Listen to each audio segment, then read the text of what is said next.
to the lobby.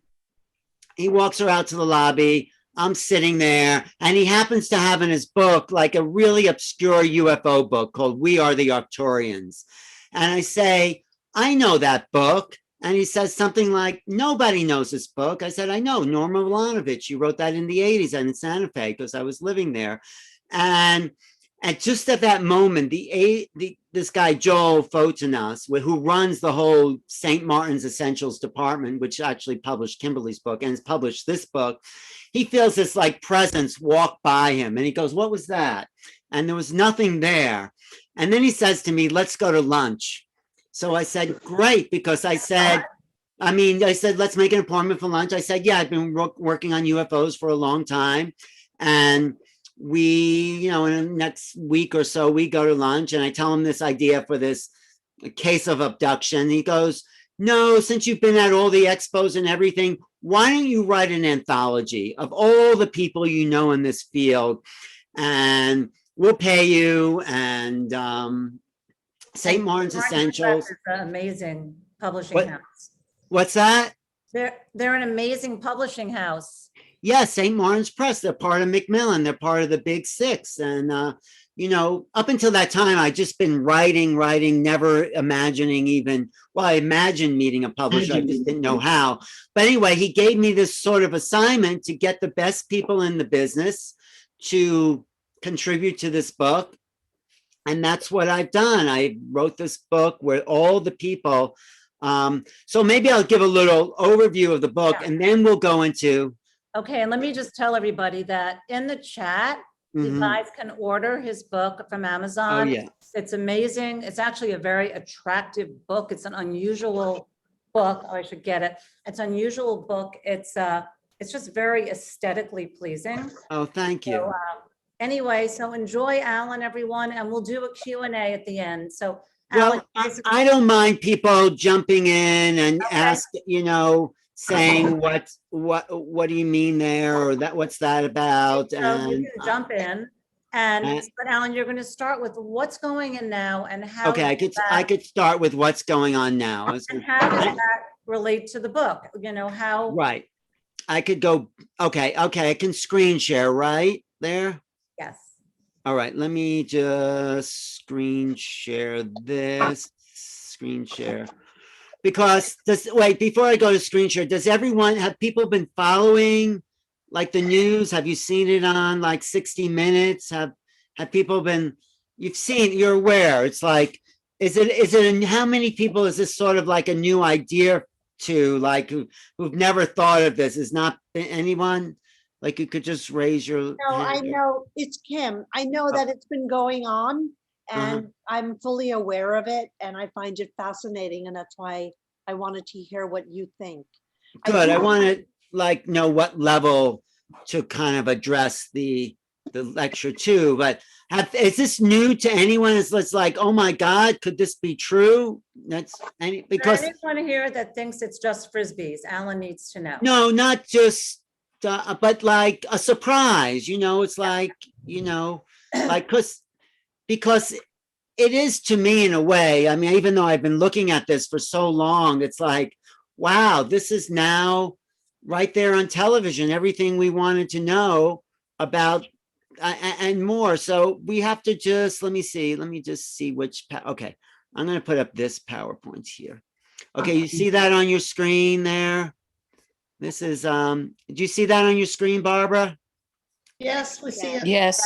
You see a PowerPoint on your screen. Okay, I'm just going to go. Okay, there. Do you see that now, the PowerPoint? Yep. Okay, let me go. That's me. You see me there, right? Holding the book.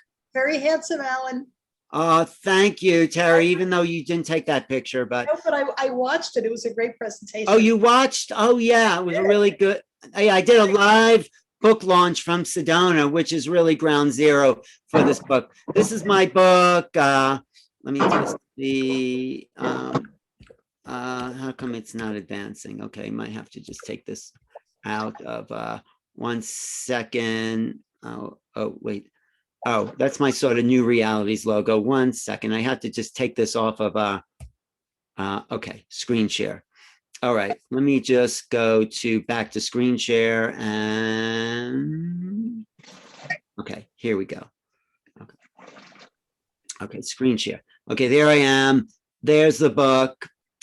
I also host Contact in the Desert, which is this year virtual, but it's like a 4-day conference in Joshua Tree and Palm Alan, I Springs. don't see anything. You don't? No. It was there and now it was black and now it's you. Oh, okay, let me try this. Pyramids. Do you see that? No. No, it just says, it says you started screen sharing, but it's black. You had it before in the beginning. All right, let me go back. Thank you for letting me know. That's okay, let me just sorry, because there's stuff here that I want people to see.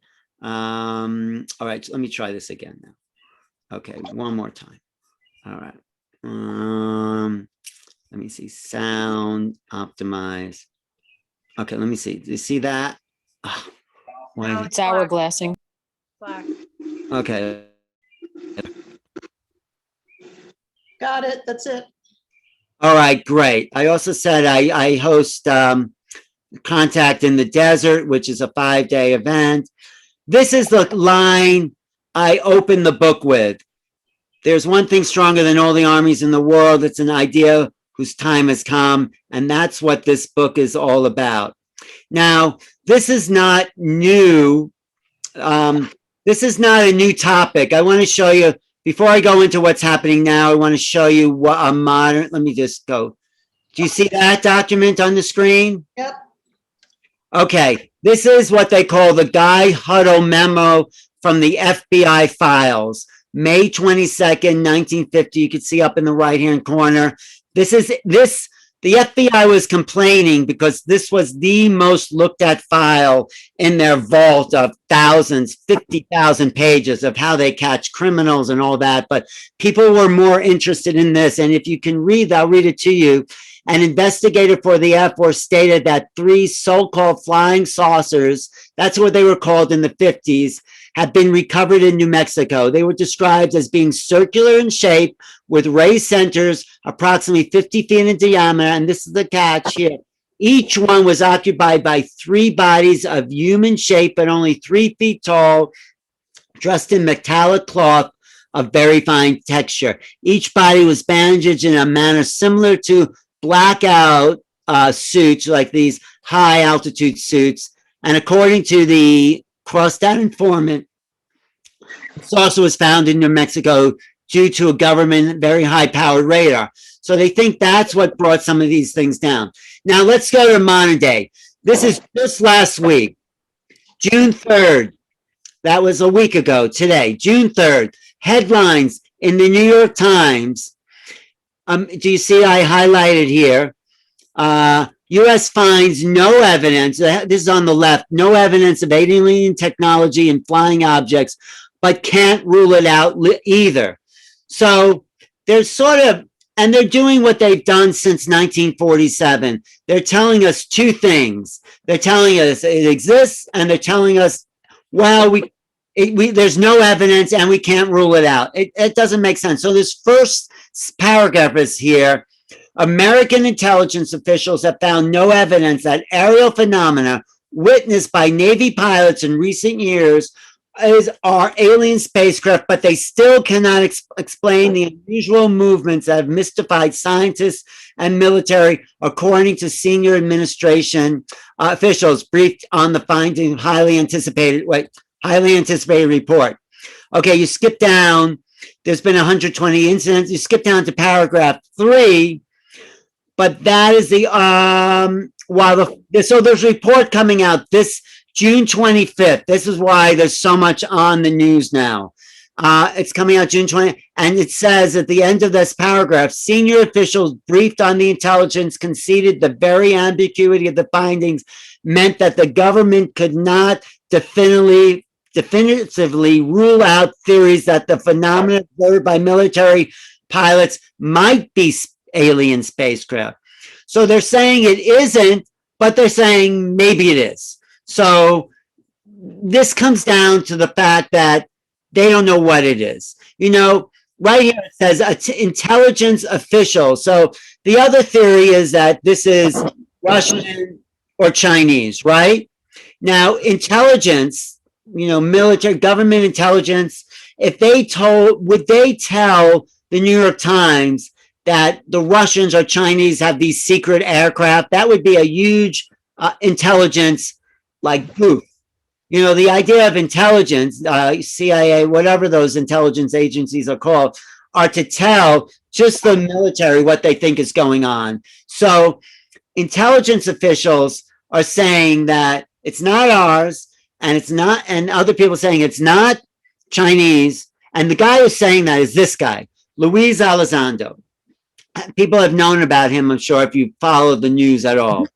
So he's the guy that was hired by the Pentagon to look into UFOs to begin with. He was hired by the secret program in the, there was a secret program, and I'll go to that 60 Minutes.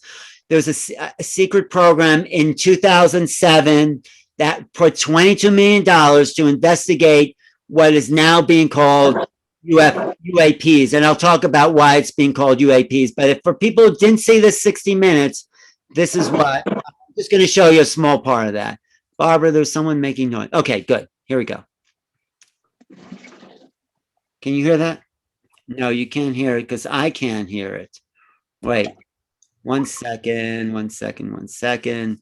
You did not hear the 60 Minutes, did you? Barbara, hello? No, Alan, there Barbara? was no audio, no audio. Wait. More commonly known Oh. as UFOs. Oh, wait. Okay, I shut my sound off for a while. Let me see. Do you hear that? It was low, I heard it. Strange stories on Yep, 60, yep, but you're perhaps good. unlike Okay. this, a little louder if you can. U.S. government's I grudging don't- acknowledgement it doesn't of go louder. unidentified aerial phenomena, UAP, more commonly known as UFOs. After decades of public denial, the Pentagon now admits there's something out there, and the U.S. Senate wants to know what it is. The Intelligence Committee has ordered the Director of National Intelligence and the Secretary of Defense to deliver a report on the mysterious sightings by next month. The story will continue in a moment. Okay, here we go.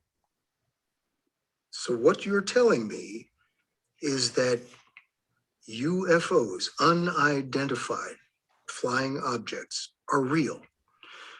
Bill, I think we're beyond that already. The government has already stated for the record that they're real. I'm not telling you that. The United States government is telling you that.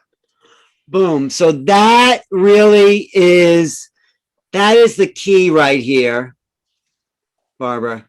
That line with the Elizondo himself. Elizondo, for people who don't know, was a regular military guy, was not interested in UFOs at all.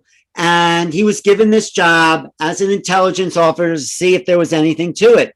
Not only does he see that there's something to it, he comes out and talks to his higher ups and says, how come we don't know that? How come this has not been given to the public? And he's sort of been ignored by that and just kind of like said, keep it to yourself. So he quits the Pentagon, which I don't think you ever quit. And he forms this private organization called To the Stars Academy.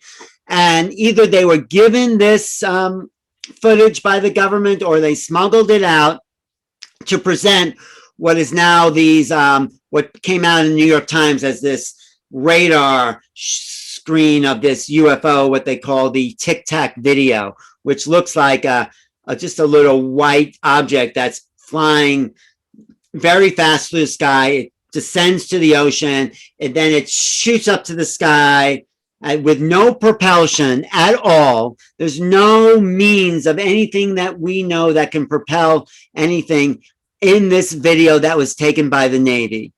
So Elizondo comes out and says, people have to know. And what the Pentagon does recently is just says, Elizondo doesn't know what he's talking about. He never really worked for us. And Elizondo is outraged because this is like a fission inside the government. There's a fracture. Some of these people, when I say government, the government's many things. Some people in the military want to keep this a secret for whatever reason. And other people saying, no, it's time that people know the truth. You can't, I mean, you can only lie for so long. And obviously they've been lying since Roswell, when there's this craft that crashed there. So there's a crack in the glass ceiling here where insiders like Elizondo want to say, no, it is time for this to come forward. And other people say, no, it's time not. So his military record was just erased because some general didn't like the fact that he was coming out with this. So he's filed a whistleblower complaint with a lawyer named Danny Sheehan.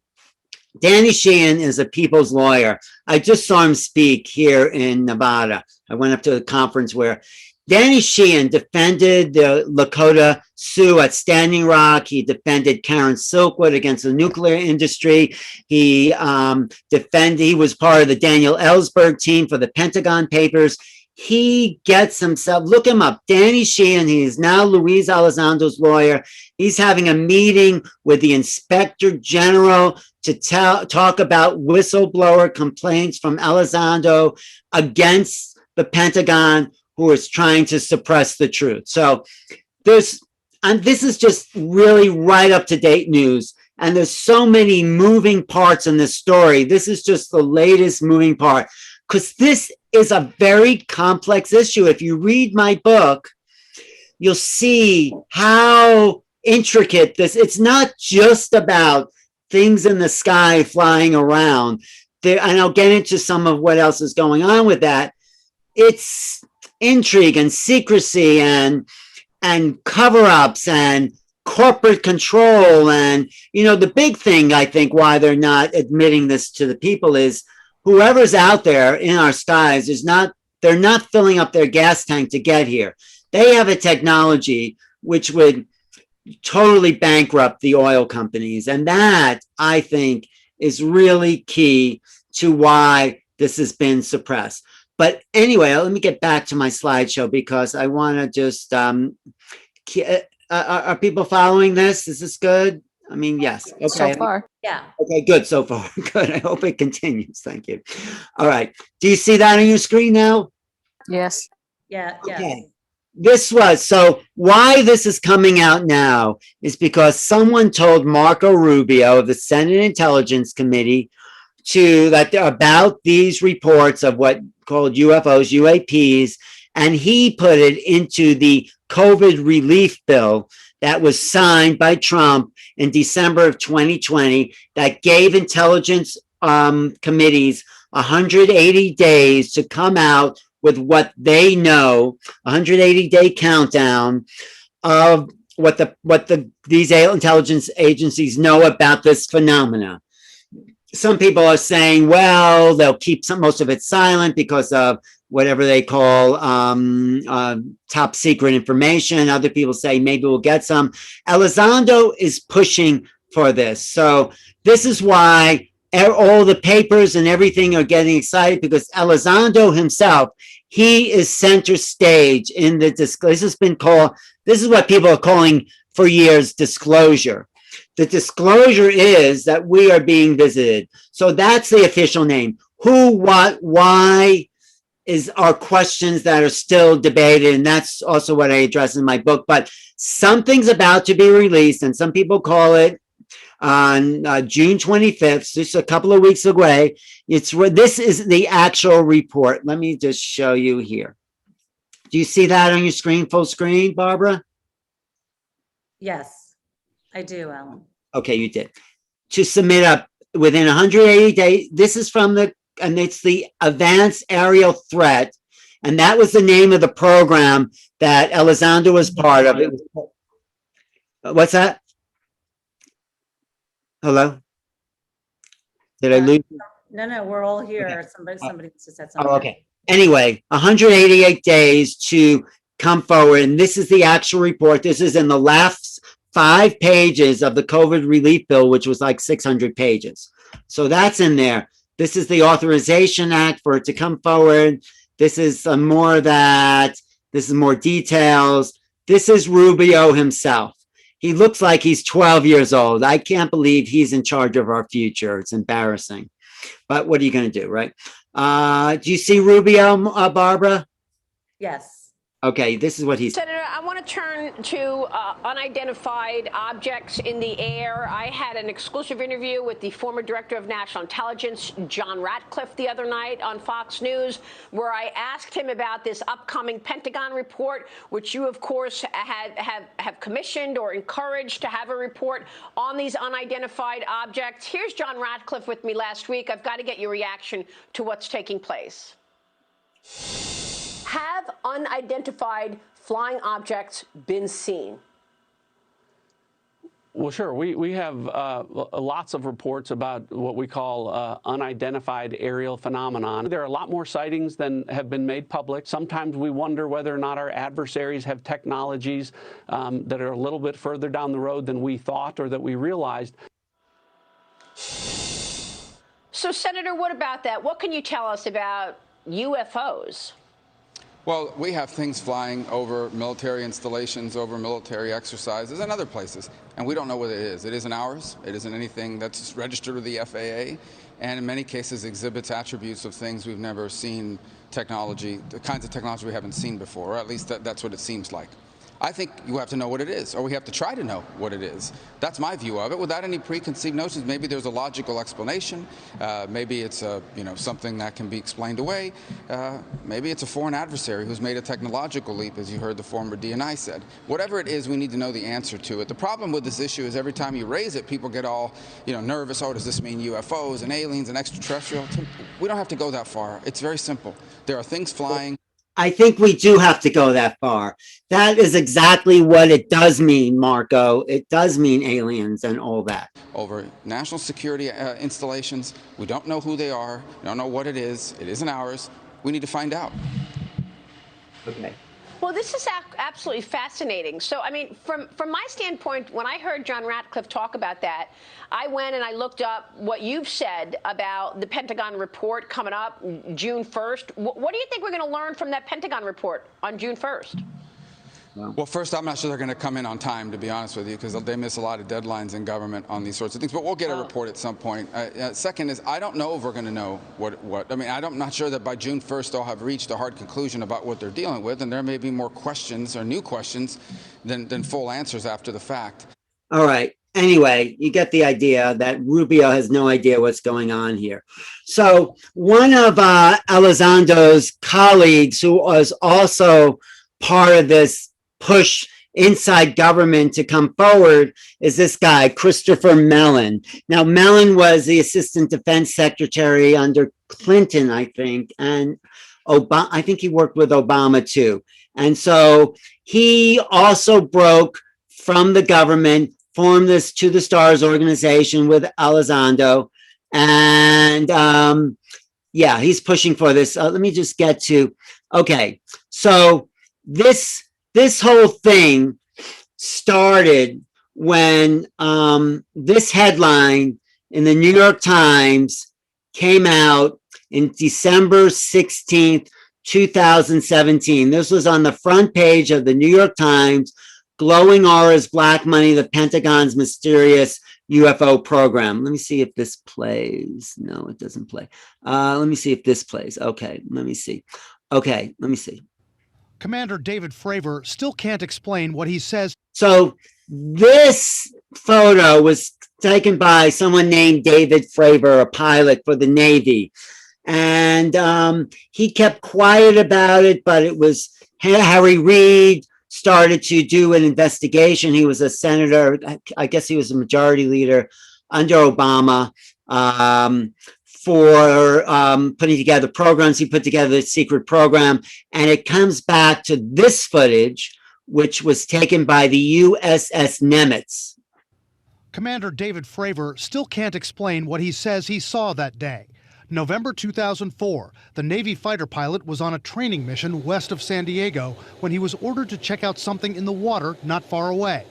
On a clear day, over a smooth ocean, he saw the object, waves breaking over it, and says he saw something hovering above it. It's randomly moving north, south, east, west, just random, just stopping, going the other direction, like you could do with a helicopter, but a little bit more abrupt. It looks like a 40-foot long tic-tac with no wings. Fravor says he and his four-man team tracked the object for several minutes until it just disappeared. Tonight, CNN has learned the Pentagon had a secretive program to research UFOs like the one Fravor spotted. The project was called the Advanced Aviation Threat Identification Program, run by an official named Luis Elizondo. I think this is a national security imperative. We have clear things that we do not understand how they work, operating in areas that we can't control. A defense official tells CNN the program cost at least $22 million over 5 years before it was shut down in 2012. According to the New York Times and Politico, which first reported this story, tens of millions of dollars for the project were pushed through by former Senate Majority Leader Harry Reid. Those publications say a lot of the money for the Pentagon UFO program went to a company called Bigelow Aerospace, run by a longtime friend of Reid's. Anyway, that went to Reid. Now, this is Reid, who started the program, gave the money to the Pentagon, who then gave it to Bigelow for some other purposes to analyze metals that were supposedly UFO related. So, this came about because John Glenn, the famous astronaut, told Reid to look into UFOs and that the military should be investigating it. So Reid went ahead and formed this secret committee to investigate UFOs. So there he is. Mr. Reid, who's retired, said he was proud of the program. I'm not embarrassed or ashamed or sorry I got this going. I think it's a good thing. Do you see it as the slides change up there, Barbara? Yes, I do. Okay. So anyway, now in that first New York Times article, it says that one of the people involved in this said, what was considered science fiction is now science fact. So that's really key. Okay, are you okay? I think you can, it was like I was just getting a little feedback there. Okay. You know, it's gone now. It's okay now. Okay. Okay, good. Okay, I'm going to go back to so you see that again on the screen, right? Yes? Yes. Okay. So that's really key. I mean, this is what kind of triggered the media. You mean there's something really going on there? The problem is, and this is the thing, they're now calling UFOs UAPs.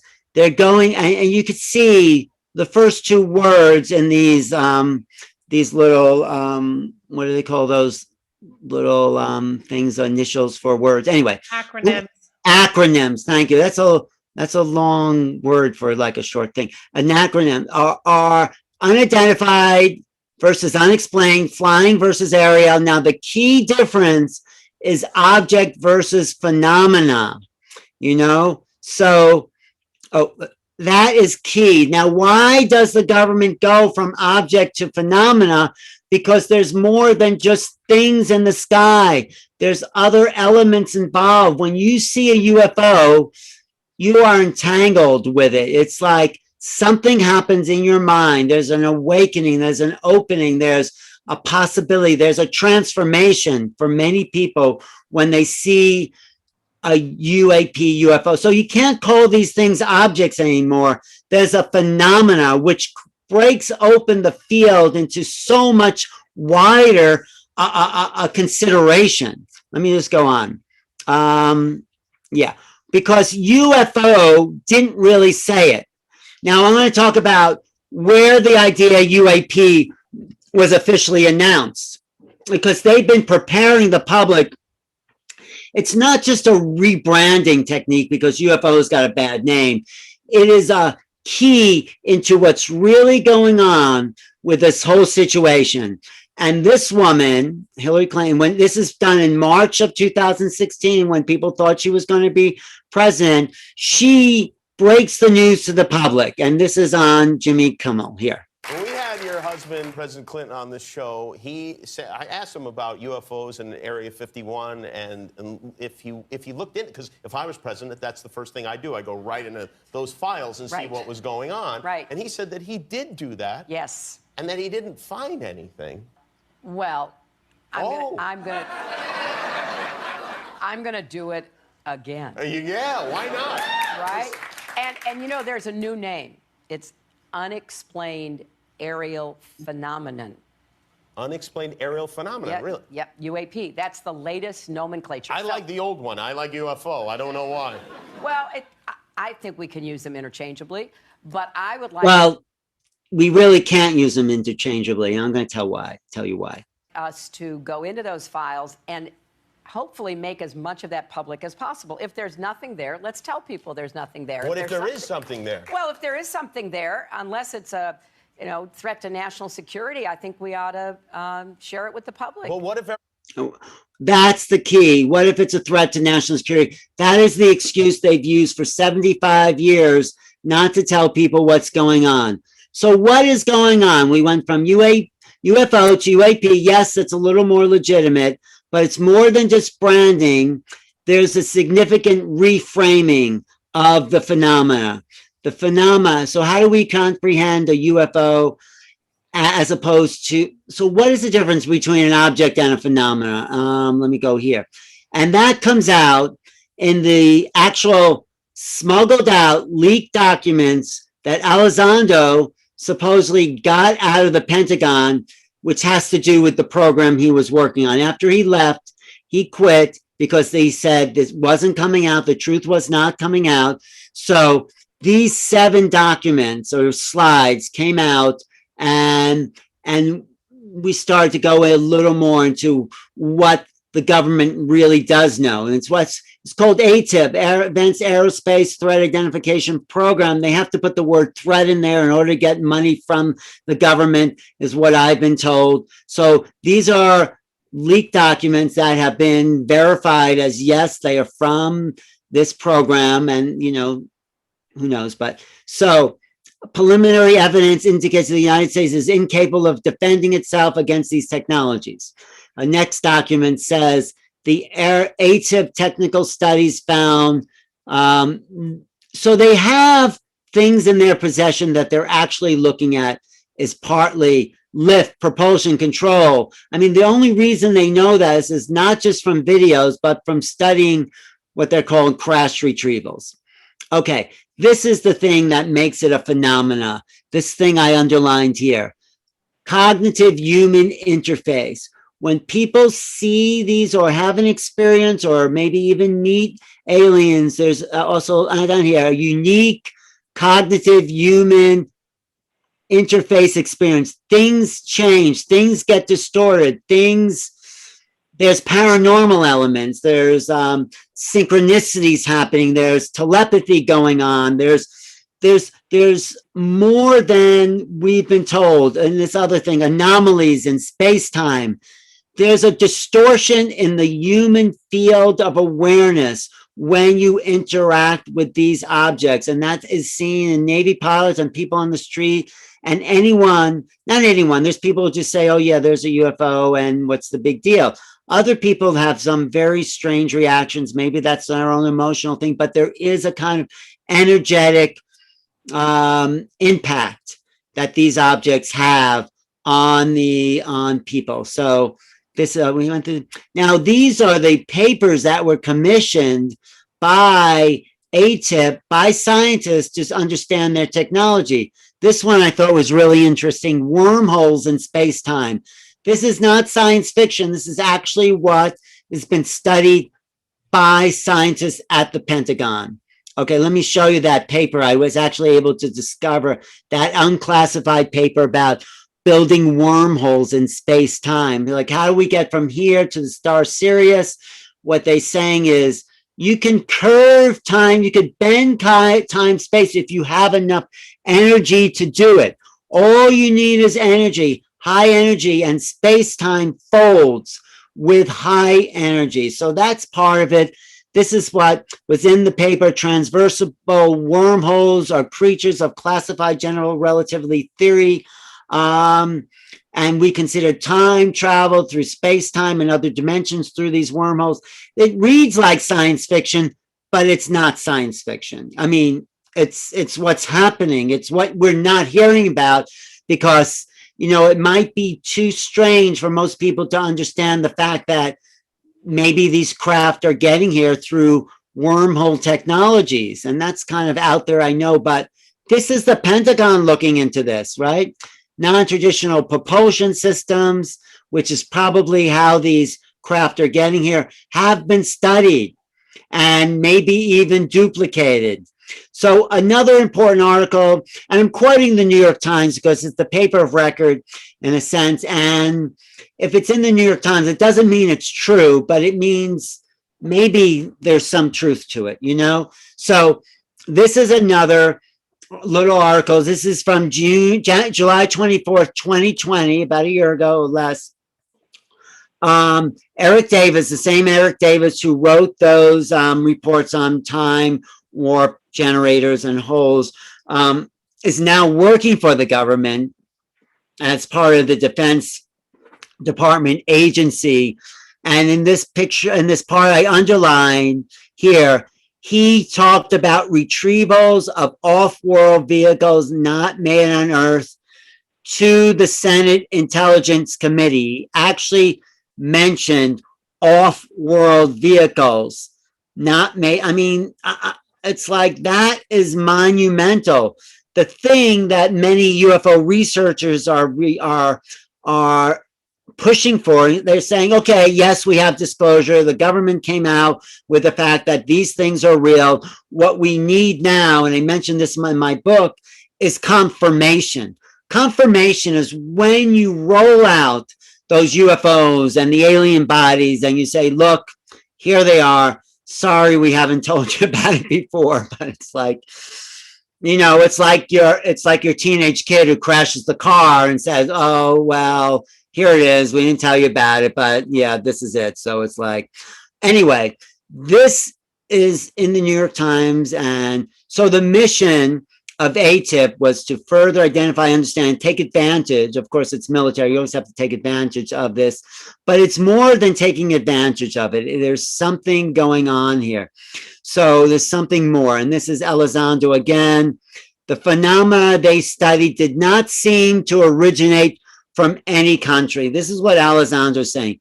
He doesn't say they're aliens. He just says they don't originate from any country, because as soon as you mention the A word, aliens or ETs, we're in a whole other ballgame. So they very conveniently avoid that term with a kind of really ridiculous terminology. Well, it doesn't seem to be from any country.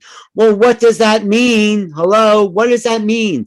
It means it's from off-world. It means from another intelligence. It's like, why can't they just say, guess what? We have company, you know? So it's like, this is what the whole UFO movement has been fighting. Just tell us what you know. You don't have to understand it. The problem is they don't know what it is. They don't know who these people, beings, creatures are, why they're here, what they want. Although Elizondo told his lawyer, who told me and a bunch of other people, that his lawyer, Danny Sheehan, says, well, what is the higher ups doing about this? You know, they're over nuclear missile silos. They're turning off and on the nuclear codes. And Elizondo says, well, none of the generals seem to be too concerned about this. They don't seem to consider it a threat. And so they just use the word threat to get the attention. But first of all, Ellen, excuse me, did you just say that the UAPs are turning on and off the nuclear codes? yes, I did say that. They're over. That means that they actually potentially have control over our military. Exactly. And that's which could be beneficial for humanity if they were actually friendly beings. right. Well, that's a really good point. Thank you for jumping in there, because they've also done this in Russia. There's facts, there's documents saying they've turned it off in Russia. The nuclear issue, I think, is key to the UFO phenomena, because the first place these craft to show up is in New Mexico, right near the nuclear test launch sites there in Roswell. It was actually the airplane from Roswell that dropped the bomb on Nagasaki and Hiroshima. So nuclear, and other people have said this, I haven't heard this from any official physicists, but nuclear explosions rip a hole in time space. It's like, uh-oh, you know, we better check out what's going on. Those kids are really doing some damage now. So it's just not upsetting for us, but it's like everyone was alerted. We got to check. And so since 45, really, there's a new book out called Trinity, which is about the Trinity test site by Jacques Vallée, saying we have had company, and they've probably been here long before, but they've taken more of a non-interference. They have documentation then when the crafts are over nuclear sites. Yeah, look at Robert Salas. He's So one. that means that they could potentially affect military installations like HARP. And They could affect them all, but they're saying by contactees, we need to stop nuclear. You know, we need to stop nuclear blast, nuclear weapon creation. The whole nuclear thing is upsetting the fact, this time space that we are all connected to. It's like we may be like one little planet in the like the vastness, but when you have a splinter in your little finger, your whole body affects it. We are that splinter. You know, we are upsetting with this, with nuclear. When you get nuclear, you do some drastic things to it ripples out. It's like, so they are over these, they have been in the 70s and 80s over nuclear nuclear missile silos. And this came out in the Stephen Greer disclosure panel. And in the early 2000s, Robert Salas has testified to this. Other people have testified to it. I mean, just in the papers on June 3rd, they're saying, we don't know what this technology is, but they can do things we can't do. So, and they're not a threat. They are actually, I think, here to help us. You know, they could have set off those nuclear weapons just as easily. But so there's something unknown going on. This is part of the reason the military industrial complex doesn't want to talk about it, because if you can't control things over your airspace, then what good is a $5 trillion military budget? I mean, what use is that? Why are we spending money to fight each other? I mean, it's just juvenile. We have to kind of give up the whole military, us and them, because if they wanted to invade, which is everyone saying, oh, will these ETs invade? Do they want to take over? They could have done that a long time ago, but instead they're being very gentle, I think, appearing, disappearing. You know, somebody out in a cornfield sees them, tells their story, and, you know, other people see them and then they disappear. So it's what my favorite saying by Schopenhauer is. You know that saying, Henry, what Schopenhauer said about the 3 levels of truth? Does Henry know what I mean? Do you know what they are? It slipped my mind at the moment, Alan. Sorry. No, it's okay. I just thought because you're a philosopher, you'd understand. Schopenhauer says in the 1700s, I think it was, there are 3 levels of truth. First, it's denied, then it's ridiculed, and the 3rd level, it's accepted as self-evident. So we are just coming out of the ridicule phase and into the self-evident phase. So when it's self-evident, which means it's like obvious, it just becomes integrated into our reality. The problem people are having is that someone or everyone has never told us this is true. All of a sudden, the world is saying, you mean this is true? It's not some science fiction story? And it's like, well, do you think we are the only, you know, it goes back to Darwin and the Newtonian Darwinian mechanistic view that life is an anomaly in the universe. And like somehow these bodies we have just was some strange mutant accident of creation. And we evolved. I'm not saying I'm for evolution, but I do think there was a higher force that infused life into us. So Freud says his death wish is based on the fact that all things wish to return to the state of their origin. So if we come from a lifeless universe, then we have a natural desire to return to lifelessness.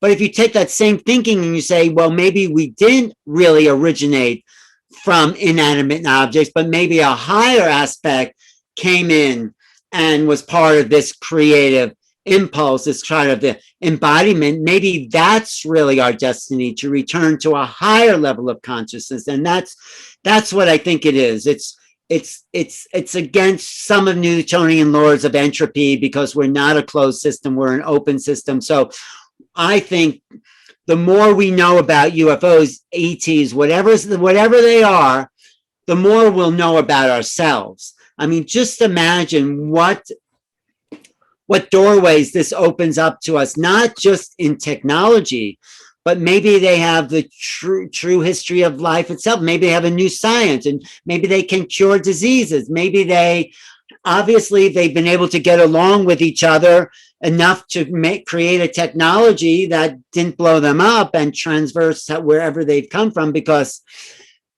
they actually probably did come from someplace else, unless you think they're interdimensional, and that's another whole thing. But this is why we have to put this conversation on the table. I mean, I'm just running through 75 years of history to kind of catch us up to speed about the thinking behind this, but let me just continue here. I'll go back to my screen sharing there, because I want to get to my book and what some of the experts say. Do you see that, Barbara, right? This is I do. This is the CIA director. I think this was Brennan. Yes. He says it's presumptuous and arrogant to believe that there are no other life forms than ours. Basically, he's only saying this because he's been briefed. Obama's been briefed. Obama, just on some talk show about 2 weeks ago, says, well, there are craft in the sky that we can't explain, and we don't know what they are, and they're here. And I mean, you have to be given the okay green light from intelligence to say on national television, we don't know what's out there and we're curious. So it's like, if they were Russian or Chinese, you think the intelligence committees would be telling the paper and Obama to say that?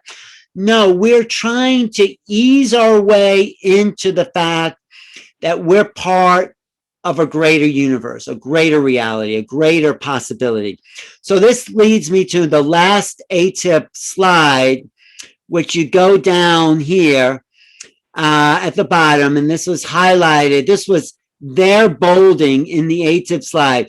What was considered phenomena is now quantum physics. So that's a key into what's going on here. Of course, Richard Feynman, one of the leaders of quantum physics, said, if you think you understand quantum physics, you don't know what you're talking about.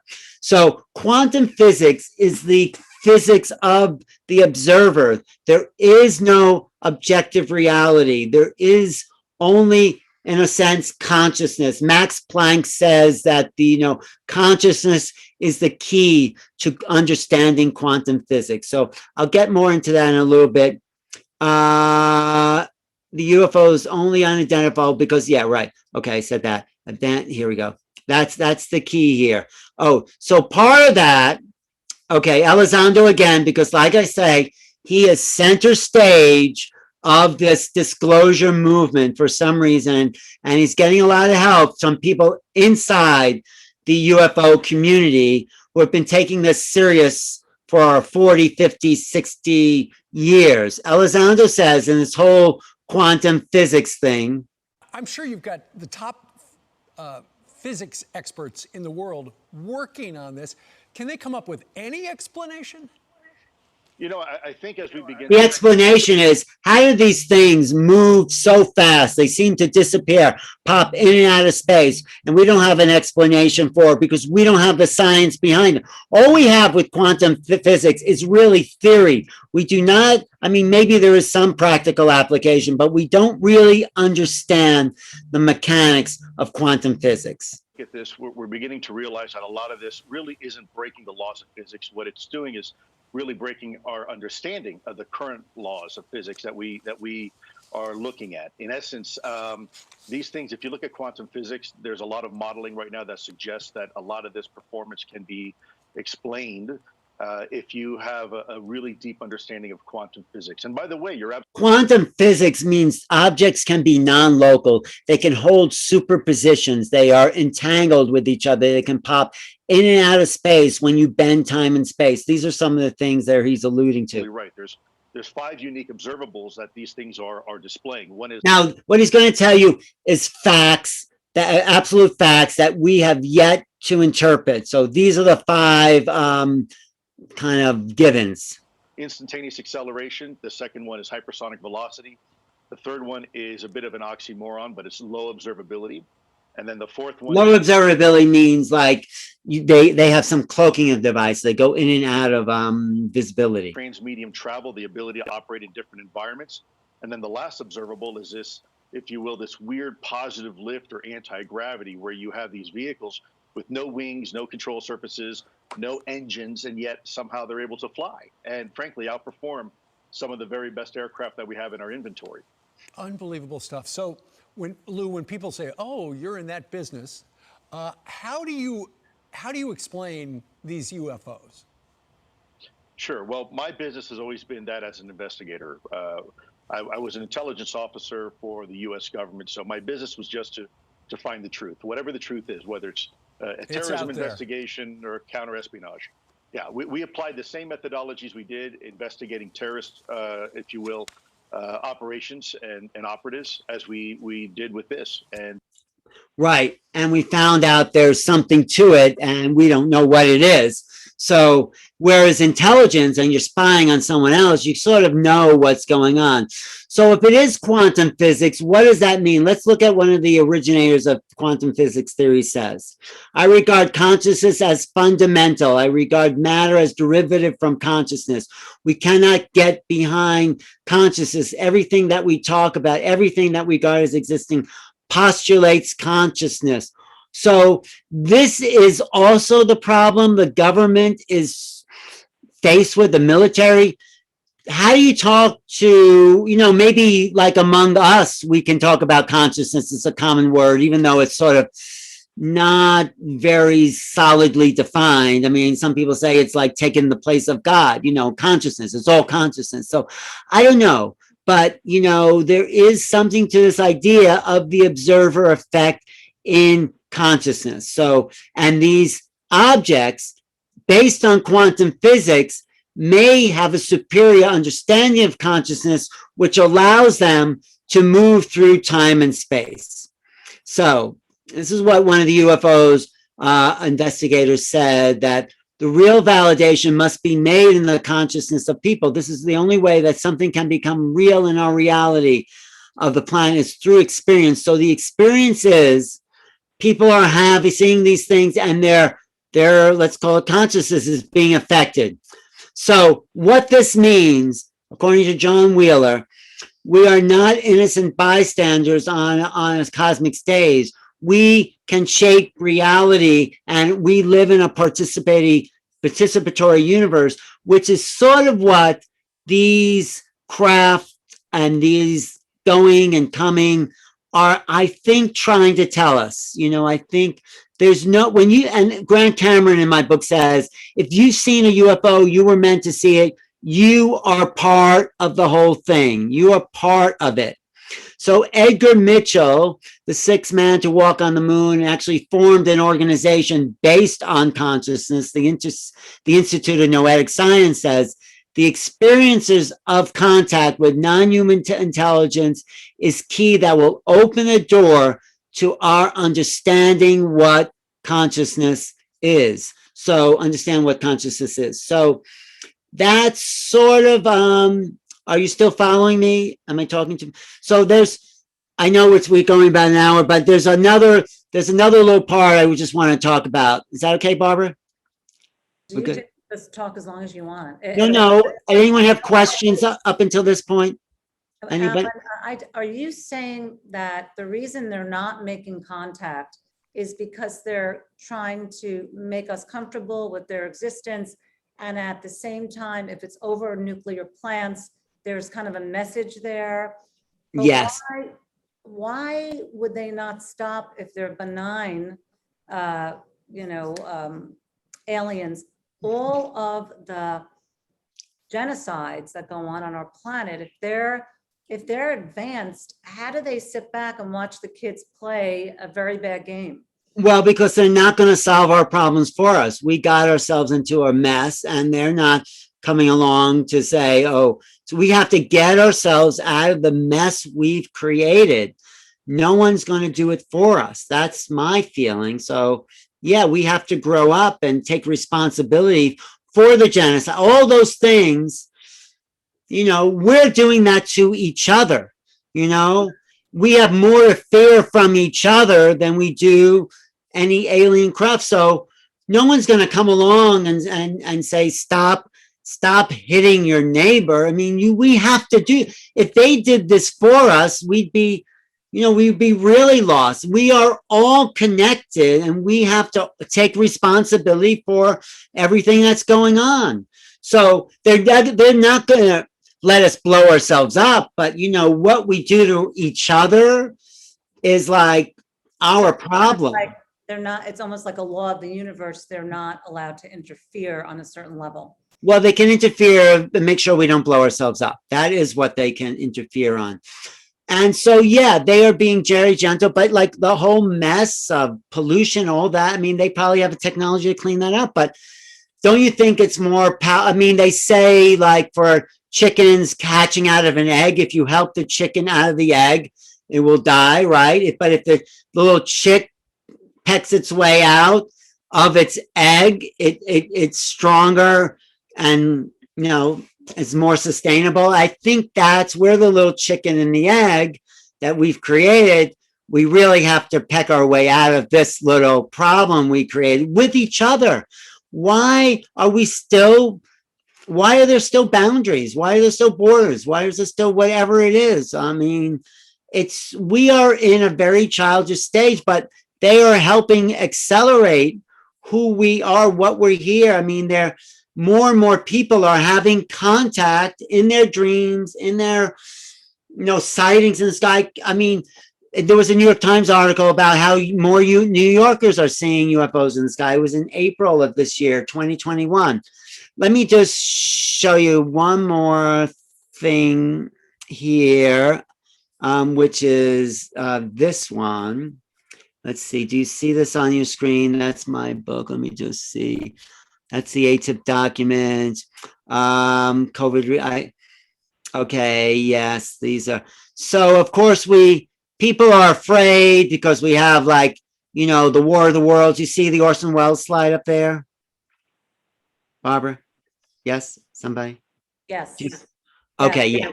This started the whole problem here. The Orson Welles, thing. Like this was taken from a 1898 novel by H.G. Wells, no relation to Orson Welles, who really wrote the first Martian invasion. There was lots of discoveries. They found the canals on Mars, and everyone thought they were fabricated, and I think maybe they were. So 1938, Orson Welles does this little radio drama about the Martians invading, and that's caused a lot of problems, hysteria. People are still talking about that. So what is it about meeting these beings that are so strange? I'll just fast track it here. Okay. Now this, and then I'll get into my book, because this is testimony. This was called the Citizen Hearings for UFO Truth. So this was a mock hearing in front of 6 former congressional members who were paid to be there. And I was there. This was at the National Press Club in Washington, D.C. And there were 40 UFO researchers.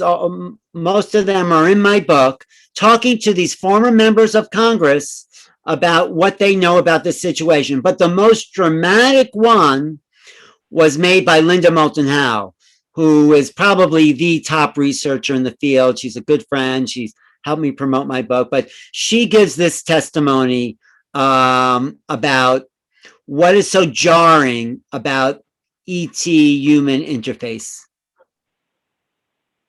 I was invited by Yeah, Lawrence Mr. Rockefeller was really into this, and he invited a bunch of people, bunch of UFO researchers to his ranch to sit down. This is in the 90s, and talk about this situation. So let me just go to play current slide. Do you see that? Okay. I was invited by Mr. Rockefeller to the Wyoming ranch, along with some of the people here. Stephen Greer was there, others.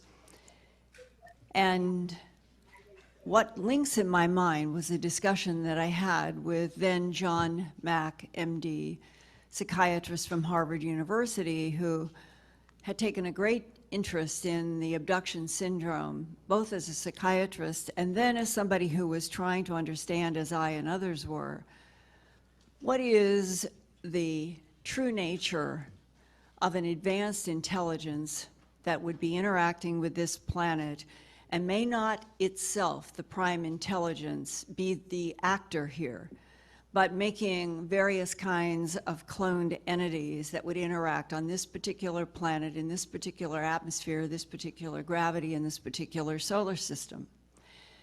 And Dr. Mack Many people and I think that asked some of Mr. these Rockefeller ETs people see are cloned entities. Yes, so anyway, let me go.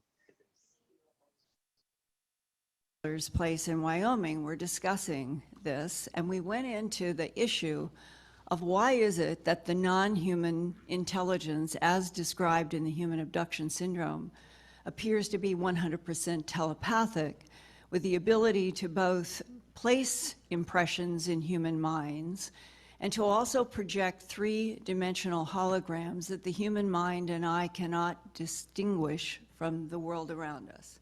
This is something that he, I, and many others had encountered, and the more deeper you get into this field, the more you realize that our reality can be manipulated through our minds without us being able to tell the difference at times.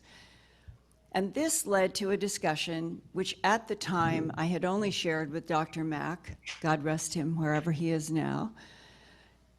That very year, I had a face-to-face with a man who was currently working in the United States military, who had been aware of my work, and by that 92, 93 time period, I had produced the book An Alien Harvest as well as TV productions.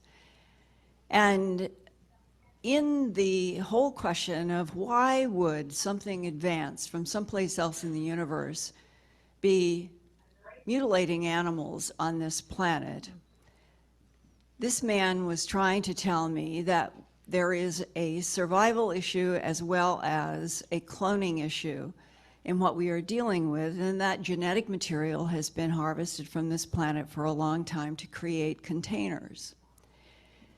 And this, in discussion with Dr. Mack, led to, I thought I would share this today to show you, if this is true, what I'm going to share with you, it shows how difficult it is for all humans to relate to any aspect of which I don't agree. I don't think it's difficult for humans. I mean, we'll get to that. So, okay. And I So want you this to have the whistleblower, this experience soldier, of comes over to Linda. Okay, to wait, a sorry. group to go there to try to understand Arizona. There was a flood, and that our military unit understood that the flood was not caused by nature, and it was not caused by humans. It was caused by something that was in the category of what they called non-human. And that he was assigned to a group to go there to try to understand. She's talking about a whistleblower military officer who came to her, tell her about his experience with this ET. Water been released from the dam into this town by something non-human. And that his superior officer said, we are going to communicate with and bring in one of the Evens mean extra biological entity. I want Even. you to have the experience of what a telepathic download upload is. And he said they described exactly what would happen, that his superior officers would be nearby. They had done this before. It was a test. And that he was to stand in a particular position, and that this non-human entity would be asked to stay on the ground, because apparently they have the ability to neutralize gravity even in a focused way as an individual body, that they would prefer not to walk on the ground. And that one of the conditions would be that the entity would approach him with his full knowledge, and that they wanted him to have the experience of the telepathic communication. And I was telling Dr. Mack at Mr. Rockefeller's facility in Wyoming that he told me very honestly, he said, you know, I was so full of myself as a young man that when they were trying to warn me that I would not be prepared for what happened, I thought nonsense. But he said, it's my superior officer, and he said, I want you to know that there will be a point where you are going to want to run or collapse, and I'm ordering you to stand. And he said, I thought it was so silly. And then everything started to unfold, and the being came about 4 feet high. He was 6'4". He remembered how much taller he was. They had told him the being would come up to about 3 to 4 feet from him, but be very low. And they told him, all controlled, that the being would simply raise its head, and when the eyes connected with his eyes, he would no longer be in control of his mind. He thought all of it was nonsense. And then the being's head started to rise, and he said, Linda, imagine having 7 feature films with sound, with touch, with heat, with every sensation that we know and more. And over all of the 7 films running in your mind are gold 3-dimensional symbols. And he said, I remember that my knees began to shake and buckled, and I knew that I was fainting, and men caught him. And he said, they put me on a cot and they left me there for 3 hours. And when I woke up, if God himself had asked me what had been communicated in those 7 films, I would not know. He said, my superior officer told me later, every human thinking about extraterrestrial biological entities and the whole issue of us not being alone in the universe, and the wonder of being able to travel the universe and to communicate with non-humans, we would like to do it over coffee. And he said, it isn't going to happen.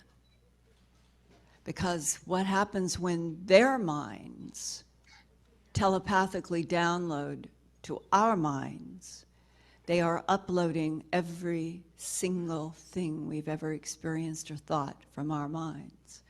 And that the end result often is information is added by the non-humans into the human mind that has had this experience. But then we live on a planet where our fellow humans cannot even hear what uploaded, downloaded information from non-humans might be, because we have taken the position, as odd as it is, that we are alone in the universe and this does not exist. And Dr. Mack, after I told him that story, he looked at me and he said, you know, Linda, I agree, I think we are dealing with extraterrestrial biological entities in some cases. But he said, you know, I think that it's too complex, that it must involve time travelers, other dimensions, and that we are truly like little infants approaching something that is beyond our understanding. Yeah, isn't that incredible? That I mean, that just blows me away every time I hear that testimony. I mean, can anybody, Barbara, what do you think about that? I mean, it makes sense based on even what you said before, where spiritual beings, but we're very unevolved. We don't learn lessons. We're repeating the same things over and over. I don't know what it will take. Wow. I kind of thought that maybe COVID would wake us up to honoring the environment, honoring each other, showing we're all one. But I think we're back to some really behaviors that are very far from anything that's advanced consciousness. Well, but we're more advanced now, I think, with the quarantining and the COVID, than I think we're more, I think, connected to each other. We're more concerned, maybe more compassionate. Maybe this is what it takes. Yes and no, because we're using things like the vaccine to divide us again. Well, yeah. We're taking something, and instead of respect for the other, whether it's the alien, we're still at that same game. Power, control, fear. Yeah. Well, that's also a personal issue. Each one of us have to deal, but yes, it's a global thing. But I think there is some movement, and I think I think the reason the UFO thing is coming out now is because what was once considered normal and inside a very small box of how we thought reality was, with the COVID quarantine, there's no more normal. There's no more saying, let's go back to the way the world was, because there is no going back. So don't you think that everything, the light and the dark, everything is coming out now? Everything is very visible. Isn't this the perfect timing for all of this to kind of just be shown? yes, it's the perfect timing, and it's time for many people to wake up, because they are waking up. There, many people are having experiences, and you see, even though that soldier talked about the 7 films going through his mind, he wasn't prepared, I think, in the way we may be prepared, a little more, for this idea of consciousness. The idea in meeting extraterrestrials, just a little tip in case you meet one like the next couple of days, is to just be present. Whatever, it's like, the whole, all that practice and meditation, it's like they may be filling you with whatever, but if you're present and unafraid, they just want to communicate with us, but they're communicating in the language that they know, telepathy, higher levels of multidimensional realities. It's like us talking to a dog. When you talk to a dog, you don't bark at it, right? You talk in the language of the more evolved race. So it's like, even when ET came out, that was a art imitates life. And now Dr. Horowitz, there's a book where he is getting information from above on how to change the environment. So it's coming out in art. Right. And more people are getting like these awakened messages in their dreams. I just talked to a Chinese UFO person in China who studies UFOs. And of course, it's very dangerous to study UFOs in China, because you can be put away by the government, because the government doesn't like talking about this. But she's getting information, emails from people all over China that they are having experiences. I just wrote an article for an Italian magazine. It's happening all over Italy. This is a worldwide phenomena, and I think we're about to enter this new world when we just hear that A word, just the alien, instead of Elizondo saying, well, it's not made by any country we know. If we can just say, and they have said, it is alien, there are other beings in the universe, they are here, they are friendly, they want us to wake up, let's come together as one planet. At the end of my book, I put a part of an interview I did with Bruce Lipton, and Bruce Lipton says, and this woke me up. He says, "We are not humans until we are not humans until we create humanity. That is when we all recognize that we're all living organisms within the same consciousness. We're in the same thing. You know, we're all part of something bigger than each one of us, right? So that only happens when we work in a coherent fashion. Then humanity comes into completion. And when humanity is complete, Bruce Lipton says, the earth, part of the earth's consciousness field is complete. And it completes that cycle of evolution. So, and which will allow the earth to come into a unity, because we're sort of the receptor sites of the earth. I mean, the earth is more intelligent than us. But when we speak as a single consciousness, that allows other single consciousnesses to come and interchange with us openly. It's the next phase of evolution. And this is, we're right at the cup. So yes, we're still at war. We're still separated. We're still, you know, living in duality. But I think we're closer than ever to a breaking point. And so that's why I wrote this book, really, or it was told for me to write this book at this time, to see what we can do to break through those realms. Is everybody okay? You have any questions? Any answers? Any Anybody comments? have questions for Alan? Anything? Can you all, oh, do you have your book there? Can you show, I love the way they put the quote in the front of the book. Can you show the? Oh, yes. It's the coolest book as far as like. Yes, let me take off my screen share there. Let me just, I mean, not my Raise it up a little bit. wait, I just want to take off my, yeah, here. This is the inside, the hardcover. Wait, let me just go here. No, go over to the right. Okay, that's Right good. there. That's good. Yeah. Can you see what that says there, Barbara? Well, read your book. Take a peek into forever, where the spirit of adventure can transcend the boundaries of belief and reveal the unknown. Move it over a little. It awaits your discovery. Right. So this is how it's an adventure. You know, there's nothing to fear. It's something to be explored. So a lot of people are in fear because they're used to being in fear, because that's their way of being. But maybe the universe is about to reveal itself in ways we can't even imagine. That's sort of the take I put on this book. And I'll just go, if we have a little more time, I'll just show you some of the I just people. want to know, does anyone have any questions at this moment? Any comments? I mean, Ellen, Terry, yeah, go ahead, Terry, and then Rebecca. does anyone know what's going on when they go in the water?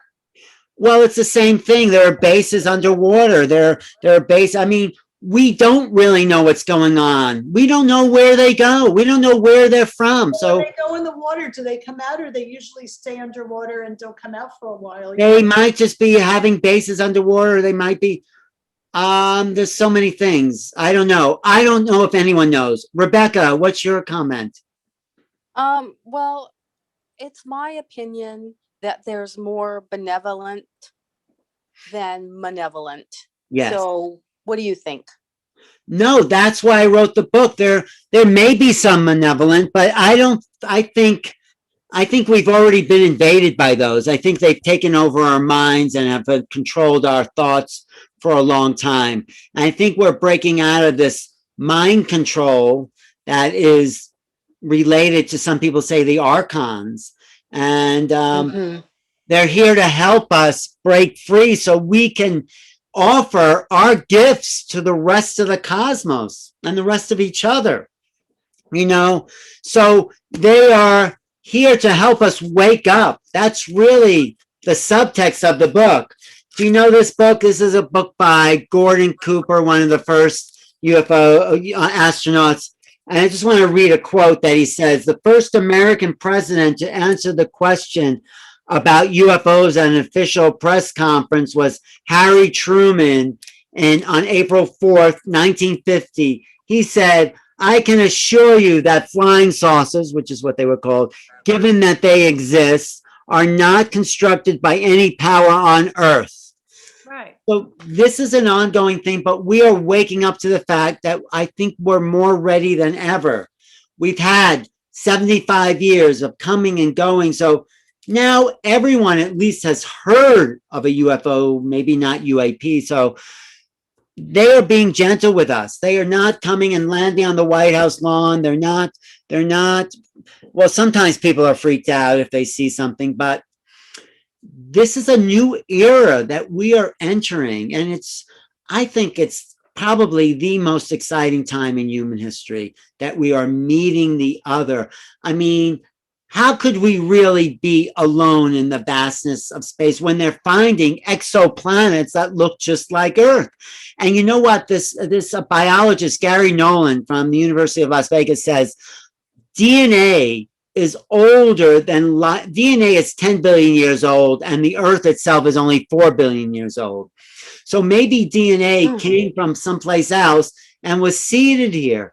Maybe life itself is an emergent property of creation. That's my thesis, that life itself is emergent. It is not a freak of nature. Look how grass grows in the side through the sidewalk in New York, or look how life is abundant. If you've been to Barbara's place, it's abundant. So no, life is everywhere. We're not a freak of nature. That would be even more ridiculous than to think there's life in other places. So we will find it on Mars, I think. I mean, they found these little mushrooms a couple of months ago, or something that looked like mushrooms. So so I just want to do one more.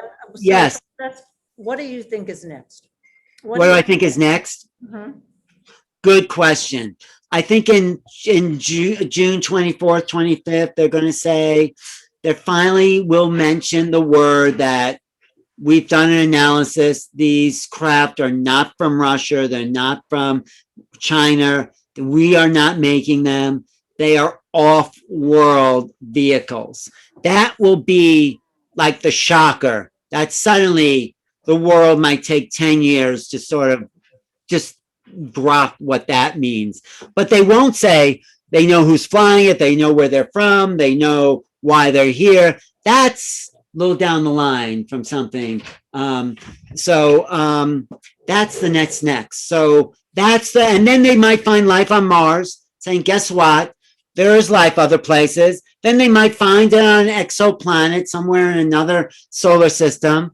And then we might eventually say that, yes, there are aliens here. Because once you say aliens are here, and people who have been having contact come out, and then you talk about the abduction program and how could people be, or I don't even call it abduction, taken and genetically modified, like I talk about in my book about myself. I think I've met them in a dream state. So that's a big question. And how come the Air Force, the military, is not defending us against these things? Because they can't. So if they can't, they might as well just hide the fact that they exist. That's the big problem. What does genetically modified mean to you? What Well, does that mean? I think the little grays are here to create a new race. I know this sounds science fiction, between humans and them, because they've reached the end of their genetic line. They became all mental, and they forgot what, living is about. It's about passion, creativity, love, empathy. All those things were bred out of them. And that woman talking about the cattle mutilations in that tape, they're taking, and this is evidence, they're taking the blood and soft tissue from a lot of these cows and creating vats. Well, the vat part is not, but they're draining the blood, and they're creating incubation chambers to create this hybrid race of human alien, not to take over this world, but to go off on another planet and start to evolve in a new direction, because the evolution of that race had hit a dead end. Why a cow, though? I mean, why? Well, not? because first of all, a cow's blood is closest to human blood. Cow has a lot of blood, and I think people are killing cows all the time, and But they're not going to do that to us. Why would they? no, they're not doing that because we don't have enough blood. And what's that? That's very exciting. So we don't have enough blood. That's a good thing. I mean, Well, yeah, no, otherwise they would. But wait, you asked a question, Maria. Yeah, well, my thought is, why wouldn't they just take the whole thing? Why would they just leave the cow there looking all, perfectly sliced and diced and leave it there for somebody to find? Why would they do that? That's scary to people. Well, they don't think in terms of scary. They take what they can use, which is the blood and the soft tissue. What are they going to do with a dead cow on a spaceship? Really? They're not. They're not eating. They're maybe not meat eaters. Maybe they are. No, I don't think they even eat. I think they put this like nutrition on their body, on their skin that's absorbed. I think their whole digestive system has been atrophied. Alan, are you saying that they're benevolent because they're not doing it to us? No, I'm saying they're benevolent because they want us to evolve along with their evolution, and they're not taking humans. They don't want. They're here to help us evolve our awareness. So sometimes when someone's taken, they become more telepathic. They become more intelligent. They become more artistic. There's an evolution to people who've had these contact experiences. Is it just the Greys, or are there other, alien, people that you have identified, or is it just the Greys that are out there? No, the Greys are one type. Some people say there's reptilian. I haven't experienced those. And all these species are not all bad. They're not all good. There's something called the tall whites, which look like tall Nordic people. There's Hathors maybe, but there's many people are seeing these things show up in their room, in their homes, in their mind's eye. So they are not here to hurt us. I think the beings that have controlled us for 5,000 years were ETs that have taken over our minds and got us addicted and feed off our dramas and emotions and all those things. And that's on its way out. So why do you feel that's on the way out? How is that energy being pushed out? Well, that's good, because more and more people are becoming aware. They're dealing with their addictions. They're dealing with their dramas. We're becoming more enlightened as a collective. We're trying to transcend. I mean, there's still a lot of people caught up in that, absolutely. But there does seem, spiritual knowledge is more freely exchanged, which is what gets you out of the drama, which feeds those archonic consciousnesses. So I think that. Oh, sorry. Yeah, go ahead. Alan, Go ahead. Kim. Yes, hi, Kim. Hi, I just have something to say, because I feel like lately we have been divided, and I feel like we have been manipulated and a bit controlled. So I hope you're right in what you're saying, because I'm not sure where we're headed. Well, we have to deal with the stuff we suppress. We've been controlled and manipulated for 200 or 300 years, and now it's all more obvious. It's obvious, the control, and this is what needs to come out to the surface. Instead of pushing it down and pretending we're not being manipulated, it's obviously now there's a manipulation faction that doesn't want us to be free. And I think that's why it's gotten more intense lately, more controlled, because it's like, an infection. You're bringing it out to the surface so it can be healed, so it can be cleared. But you need to see what it is before it can be healed. Alan, a lot of people are saying that these new energies coming in, and a lot of people are experiencing vibrations in the body or some anxiety, because these waves that are coming in are really waves to clear and separate a lot of those older, denser energies. Exactly. Yes, it's all coming in now, because this is what we're here to do. Where the vibration of the earth is changing. I mean, it is. There's something else going on that is shifting our frequency, making us more light, and the density. Bashar used to say, last chance for density, right here, get it while you can, because a lot of us, look at your group, Barbara, out there, Connecticut, upstate New York, they're some very enlightened people that you hang out with that my mother never would have hung out with, you know? So it's like, Alan, I know you have to go, so. no, I don't have to go. Oh, okay. But I do want to encourage everyone to support Alan and to get his book on Amazon, just to support Thank- Alan and all the amazing work that he's done. And it is, you've always done this from a very alien type consciousness where, no, it's not from your ego at all. It's really from wanting to share and connect people to the possibility. So I want to tell you, thank you for everything that you've done. Well, thank you, Tara. What better time do you think it is to be here on the planet when this huge change is coming? I mean, I'm excited about the possibilities. A lot of people are in fear. Do they want to invade us? Like I said, they do not want to invade us. They would have done this already. What, Barbara? I agree. I think more people are in fear over what's happening on, not up there, like that could be a relief. It's the wars and the vaccines and do you get it and who's behind it, and it's like all that drama. Yes, but let's step away from that drama. It will maybe continue, but if we contemplate something more, a greater possibility, if we just all go out and look at the sky and call them in, there's a thing called CE5s, which is meditation. I'm sure people have done that. Other people have upgraded that to CE6s and, you know, saying that we can call them in with our consciousness, with our openness. We can call these into our reality. And I think this is a two-way street. I think the more lucid we get, the more understanding of what it is that is conscious. What is it that we are? What is this thing that is making our bodies alive? Where's the origin of that? Is that non-local? Maybe it is. Maybe we are the same as those ETs, just in different bodies, you know?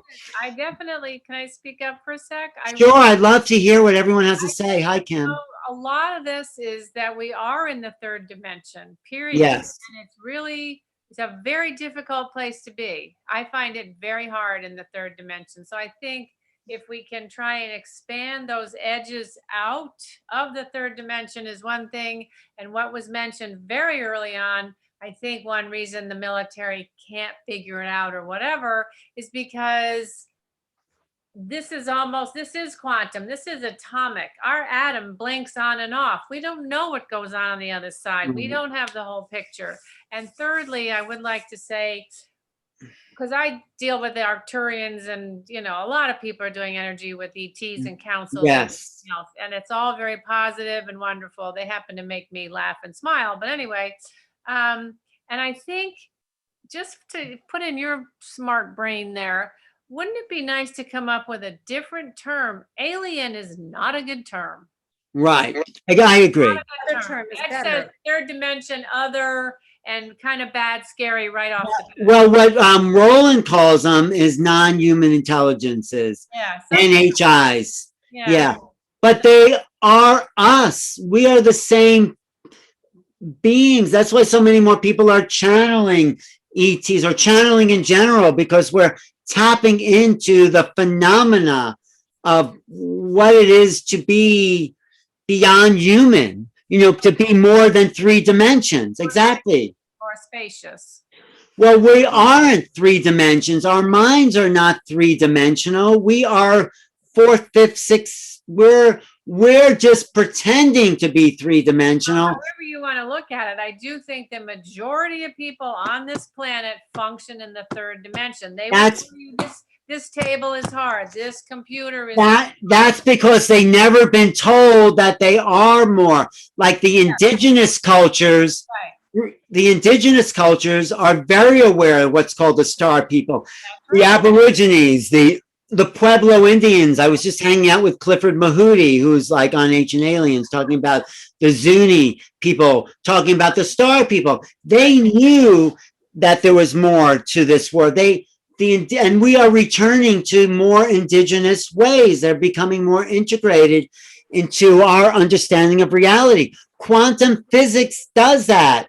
It says the observer controls reality. So it's like, what does that mean? It means that maybe this table isn't as solid as we think it is. And Yes, it can vibrate if you get to the right so thing. we are becoming more. I mean, I know Beata knows that. She could jump in, that we're more than 3 dimensions. I mean, lots of people know that. And I think this is also what the UFOs are waking us up to, because they're coming in and out of the dimensions. And so I just want to show you a little clip from a little parts of some of the people in the book. Do we have a little time, more time, Barbara? Yes, and if anyone has to go, they can just jump off. Okay. So let me just, I'll just show you a little bit here. Okay. Do you see this on your screen? Yes. That's my sort of logo about new realities and waking up into these new realities, and why we're popping our heads out of the 3-dimensional world into this next level of dimensions. That's what we're doing here. And this is what J.J. Hertog says. This book makes it clear the most important moment in human history will be the conscious conversation with the rest of the sentient universe. That's where we're going into, the sentient universe, like not a dead, lifeless universe, but a sentient universe. This is what Deepak Chopra said, gave me a nice quote, because he's not into this at all. But I took what he said. I said, Deepak, this applies to my book. And he says, great, let's use it. We cannot separate the earth from a greater cosmic environment. What is needed is a new story. And this is what this is about. The story is the story of consciousness. So we are about to jump into a bigger, not a bigger fish bowl, but a bowl that has more fish in it, basically, right? So, oh, that's it. So this is the problem with why it's tonight, because what we're born with is this vast imagination. And the time we are 5 years old, we're taught to think ABC 1, 2, 3 in boxes. We're taught to think like that. And that has been the problem with us. So we need to wake up to something bigger. I love this quote by H.G. Wells, the guy who wrote War of the Worlds, but he said, civilization is a race between education and catastrophe. Let us learn the truth and spread as far and as wide as our circumstances allow. For truth is the greatest weapon we have. Exactly. So kicking off the book is George Norrie. Do people know who George Norrie is? Anybody? Yep. So he gave me a little, I'll just play a little bit of the introduction he gives me. There is no better time for a book like Making Contact. This book is a blow to the wall of denial, ridicule, and ignorance that has separated us from the truth. Alan Steinfeld has put together a well-conceived collection of writings that covers it all. The contributions of all these people help to give the reader insight into the multifaceted intentions of the phenomena. And for those who are unfamiliar with the idea of extraterrestrial existence, Alan's book is foundational. For those already steeped in the field, there are some real gems that are not to be missed. This is a book most needed at this time because Making Contact presents the opportunity for us to prepare to meet advanced civilizations. Someday, somehow in the future, the conflicts that have plagued our species for eons will come to an end. And by making contact, we will take our rightful place among the stars.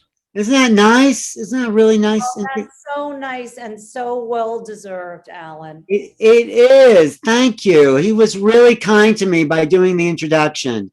And so the book is made of 11 different essays by different people studying the phenomena, and each one contributes a little piece. So taken all together, they give us a bigger picture of what's really going on here. Nick Pope was a government insider, and he's worked for the Ministry of Defense. And he's saying he just looks at the external. So I go from the external to the internal. Yes, there are UFOs out there. The government has acknowledged it, but he doesn't talk about who's inside of it. And no one's really saying, well, they're saying there's ships out there, but no one's talking about who's flying it. So Nick talks about that in his chapter. Then Grant Cameron, who's a UFO researcher, he investigates what all the US presidents had to say about the phenomena. He says, I call it the theory of wow because the more his chapter is called The Theory of Wow. Look at the phenomena, the more it looks like whatever we're dealing with just wants you to go, wow. It's all about messaging. You start to wonder what's really going on, except that they are putting out messages. The second night I had a UFO sighting in 1975. I remember watching the thing fly away, and I said to myself, so what's it doing? It wasn't doing anything. So now when I ask people about UFO sightings, the first question I ask them is, I say, so what was it doing? And they usually say the same thing. It wasn't doing anything. It was just there. And this is the whole idea. Why do UFOs have lights on them? Why do they take the blood out of the cow? Why do they leave crop circles? Why do they drop a I mean, I don't agree with all of that. I think there are reasons they take out blood out of the cow, but the good question is, why do they have lights on them to fly halfway across the universe or galaxy? Do they really need lights? Grant is saying they do this for us, so we can say, wow, you see that thing with the lights? Why do they drop pieces of metal that make us go like, what is going on here with weird isotopes? It's the question is, are they actually coming across the universe to mutilate cows, to mess around with, have little pieces fall off the flying saucer, to put lights on crafts? Or is this all to wake us up, to get us to realize something is going on? It's not quite the world you really think it is. Wow. And so the more I look at it, the more it sort of appears to me like it's not what I thought it was in 1975.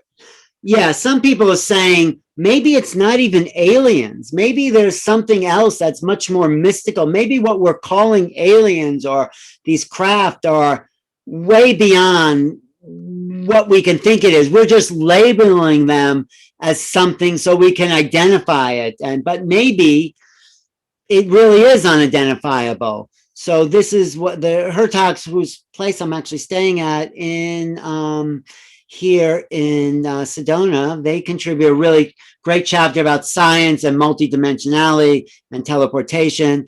And then this woman, who was in the testimony at the about the soldier, she really did a lot of promotion for me. Linda Moulton Howe. I would say out of a field that's mostly men, UFO investigators, she has risen way beyond the top of the field. She is the top investigator of our time. She is at it day and night. So she writes chapter 4 here. I have the 4th chapter, Contact in the Implicate Order, which is my way of saying that underneath everything, to the atoms, to the neutrinos, there is a fabric that ties everything at the deepest level together.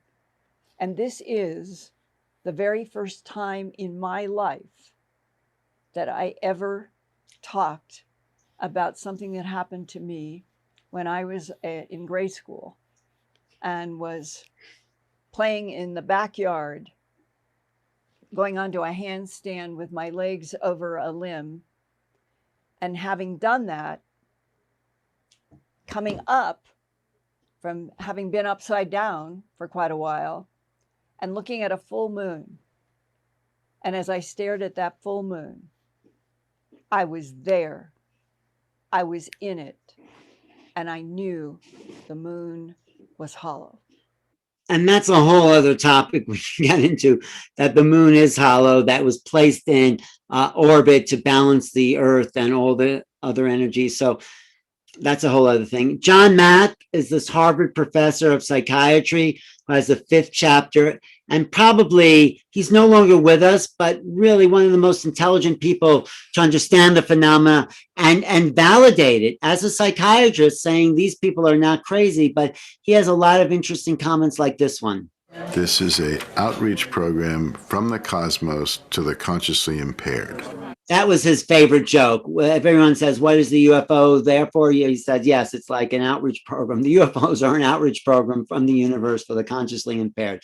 But he goes on. There seems to be some effort to get through to us. Difficult. God is dead. You know, Nietzsche said so, blah, blah, blah. So it's not easy to get through. But it does seem as if there is a creative intelligence at work here trying to create some kind of a connection. Reach us in some way.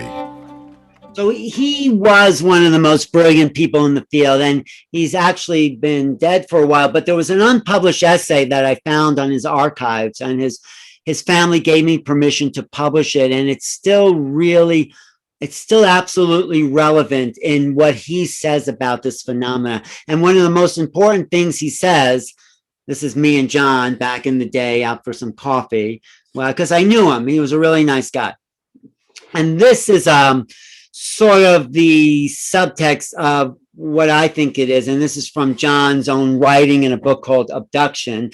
And, you know, he was this professor of psychiatry at Harvard. Harvard said to him, you can't say this. You can't say aliens are real. And he went on trial like in the college sort of, and he said, no, he has a freedom of speech to say whatever he wants. So anyway, John says we're dealing with a phenomenon which and this really sums up what I think is really going on, violates our sense of reality, which operates in this gray area between the physical world and the subjective. We're being asked to prove this by methods of physical science alone. That's the problem with science. Those methods, in his view, will not yield its secrets until we discover other ways of knowing. These other ways of knowing is the subjective experience, is quantum physics, is the right brain, it is the intuitive. It's all these things that are nonlinear, not mechanistic, not left brain.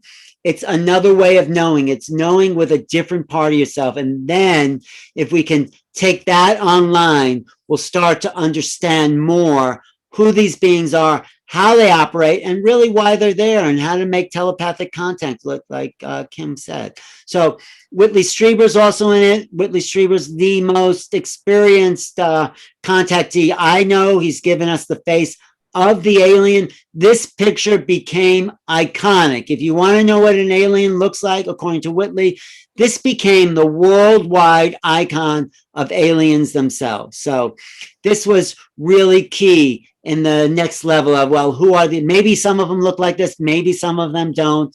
They might not, but a lot of people see these beings with these big black eyes. Actually, the nose is a little small and the mouth is a little small. I think the artist wanted to make it a little more human. So Whitley writes a chapter in there. It's actually taken from a book called A New World. I write a chapter in here called Extraordinary Actualities, My Journey to the Stars. And what inspired that chapter was this quote I found from Wallace Stevens, which says, in the presence of extraordinary actuality, consciousness takes the place of imagination. And what that means to me, I mean, people can interpret that whatever way they want. When you in the presence of something that's beyond what you know, you don't have the capacity to imagine. We can only imagine sort of what we know. But when you faced with something that you don't know, being present, the consciousness of that presence gives you more than what you could imagine it to be. That's one way of interpreting it. Consciousness in general, presence, let's just say, takes the place of the imagination because it's so extraordinary. That's my interpretation. Then we have Henrietta Weeks, who's a friend of mine who had this abduction experience, and she just talks about this nonlinear island of awareness. She'd have these dreams and these ideas of what happened, and she writes about this in a very poetic way. Then we have Darryl Anka, who is probably the most famous person in the book. He channels the being Bashar, who's really brilliant, and he talks about his experience, 38-year relationship with Bashar, who he lets take over his body and talk there. So then we have Mary Rodwell, who works with children, talking about these talking as if they're star seeds, talking about these messages of where they come from. Carolyn Corey writes about her starseed lineage. And then, I'll just end with this. This is the prologue to the book. And I had this quote on my wall for about 15 years. I just loved it. I didn't know what I was going to do with it. And then I thought this was the perfect thing to sum up that point of transformation where we're at. Even though it was written in 1844 by this abolitionist, saying that slavery was awful and we needed to enter a new time.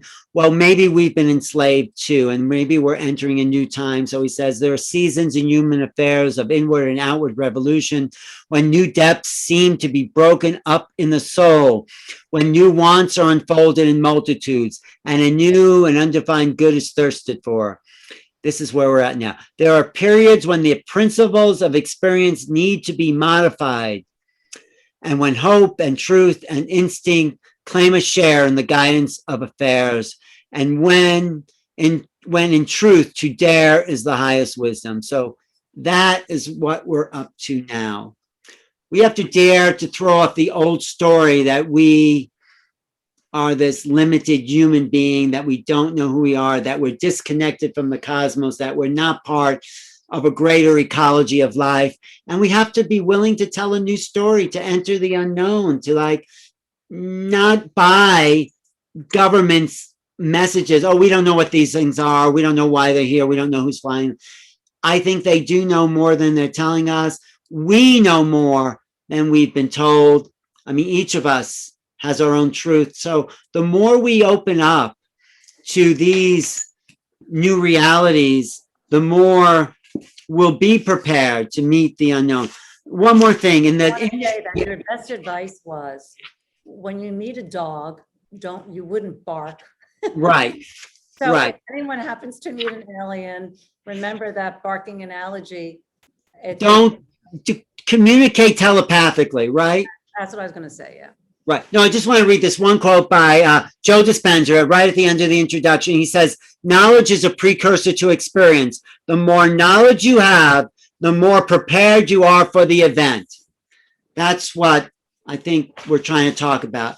Trying to give you a big scope of what's possible. So when they show up, if you're open, because I think they will be showing up more because we are more open, just take it as self-evident, a matter of fact. It's a reality that's just different because we don't know it.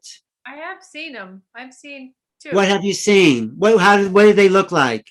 Well, the first one I saw was orange and it was triangular. And the reason I looked out the window is because I heard, and I didn't know what that was. And I saw it flying right to left. But after that, I saw a reconnaissance plane. It was those long triangular planes. And I found out that was a military reconnaissance plane. And yeah, as soon as someone sees them, they send a reconnaissance plane to video. Yeah. That's what I saw. And then the second time I saw one that was round and white with lights on the bottom in my dream. Listen to this. And I told my father about it, who was right-wing, military, Republican, Navy guy. He said to me, he saw that exact thing driving home from the train station from work one night, and he never told anybody. And that's coming from him. Right. So it's time we come out of the closet and start telling each other, which will give other people permission to say, you know, I think I saw something. And when everyone, I mean, I think there's some survey, at least 50% of Americans either have seen a UFO or know someone who's seen a UFO. So this is a watershed moment in history. Any question, yes. Alan? Yes. Do you think there'll be a fake alien invasion? No, I think people putting out that propaganda are creating more confusion. I think that's what Stephen Greer is saying, and I don't believe much of what Stephen Greer is saying. He's saying that so he could be in the spotlight. You know, like any sort of industry, any sort of field, there are people who think they know more than others, who have more ego than others. And Stephen Greer is one who has separated himself from others because he thinks he knows. But no. Well, I read many years ago that he actually died of cancer. Who? Stephen Who? Greer. Stephen Greer. And well, this is a clone running around. Well, I don't know. I don't believe that. No. I think the only thing that's been cloned is his ego. And so that's what's running around. You know, really, I do. He's a maniac. I mean, he's separated himself, but no, I don't think the Queen is a reptilian. There's lots of those stories. I try to stay more grounded, not that UFOs are grounding, but I do think we can't go into those things. I agree. It's too much, and yeah. it takes us away from the reality of what is actually going on. Alan, we have to wrap this up, I think. This is Harold. Can I say something? Yes, please. Any comments? I totally welcome comments. I've been listening to this whole thing, and I have a question regarding the people that portray themselves as magicians. Do you think some of these human lookalikes could be portraying themselves as magicians right in front of us? And what effect would this have on religion once it comes out? Wait, what do you mean by magicians? What does that mean? Well, magicians that Like do trick? things that- yeah, like a David Blaine type. But that's trickery. You mean like through tricks, you mean? Well, Through like or some real of it- magic? Yeah, some of it I question whether it's a trick. Some of the things that they can do. No, it's not a trick.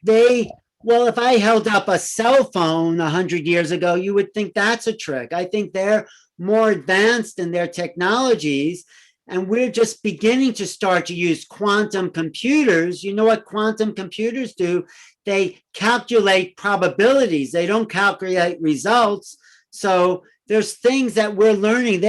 Their technology may be 1,000 or hundreds of thousands of years. And look how far we've come in the last 100 years. So I don't think it's trickery. I think it's advanced, and they kept building on what they've known. And so here we are today with craft that they don't need wings or engines. They're able to bend time and space somehow. So yeah, I think that's a good question, but I think it's just advanced. And that's been the excuse scientists have used. Well, how could they travel so far? How could they have the technology? Well, obviously they do have the technology, and obviously they have come from someplace. So, if we keep going and advancing our technology, we could probably do what they do in 100 years or whatever. So thank you for that question. Who else? And Marcus, do you have? Yes, I thought you did. Yes. Hey. I had a quick comment and a question. I don't want to go too much into the conspiracy thing, but I've heard that some of the whole cattle mutilation was actually done by government, where they were trying to scare people. And I think some of the abductions where people are have these bad experiences are just kind of misunderstandings, and a lot of that kind of gets cleared up when you look at some of the past life regression work that Dolores Cannon has written about.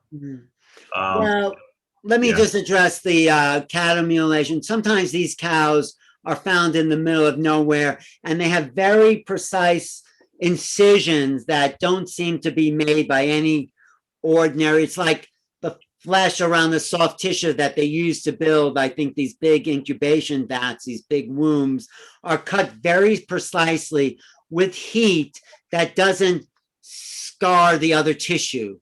And so these stories that you're hearing are stories made up by military and intelligence people. So we'll move away from the truth. The same thing about fake invasions and all that. There's all this disinformation to complicate the matter even more. So abductions, I don't know. Abductions are strange. And I think that's the big problem with acknowledging that this is a real phenomena. How do you explain the fact that people have been taken, and usually in these other states, and brought onto these craft and done experiments with, and no one's protecting them? But they haven't been harmed for the most part either. So I don't know exactly what Dolores Cannon says. I know she was a big regression person, and lots of people. What did Dolores Cannon say exactly about that? A lot of times they were abducting them to get knowledge of how they viewed an event or something like that, and they didn't hurt them. There was different stories. Yeah, there's a lot of different stories. I think I personally met Dolores Cannon. I really liked her, but I thought she was a little naive, and I'm just my judgment of her. And just very nice lady, but I don't think she really got in my opinion, the big picture. So, any other comments? Yes. Terry? Oh, go ahead. Yeah, go ahead, Marcus. Yeah. The title of the book, why did you call it Making Contact and Making Contact? Because I think that's our next step of evolution. We have to make the contact not only with what's out there, we have to make contact with ourselves, the earth, each other. It's the next, and it's action. It's an active thing. It's not It's not something that it's just stating a fact. Making contact is a two-way street. We have to make contact while they are making contact. We have to be open enough to receive and put ourselves out there. So I just thought it really comes down to making contact is the next phase of human evolution, making contact with the bigger picture of reality, with the universe, because we've been so isolated and dumbed down and kept restricted that the opening up is making contact with all those levels of reality and consciousness. So, but no one asked me that question before, and I really appreciate that, because in a way it just came to me. I don't know. It just, like where title, I just wanted something that would kind of sum up everything in the book, and everyone looks at making contact from different perspectives. And I put all these people in the book because no one has the truth. No one has solved this puzzle. Like even Linda Moulton Howe says, this is like a 16-layer chess game where you don't know what moves. So there's so many moving parts, and then you throw the government in there, and then you throw the disinformation, and then you throw what the ETs are doing, and then what contactees are doing. This is like a vast subject that I've tried to encapsulate under making contact. But thank you. Terry, any final comments? Did you learn anything today? Oh, I just learned how smart you are and how much you know. And you're such a good teacher, so thank you so much. Well, did you get the book? I do have the book. I haven't Okay. read it, but I have the book. Well, anyone who reads a book, write a review on Amazon. It really helps. Any questions from you, Priscilla? You've been listening very intensely.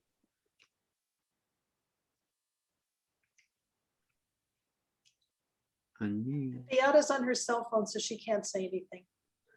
Oh, she can't say anything? Oh, wait. Alan, how Unmute yourself. Sorry. Proceed. Alan, how can people follow you? What's your, how do they sign up to get information about, additional talks that you're doing? Right. Thank you. I put a lot of my talks on YouTube.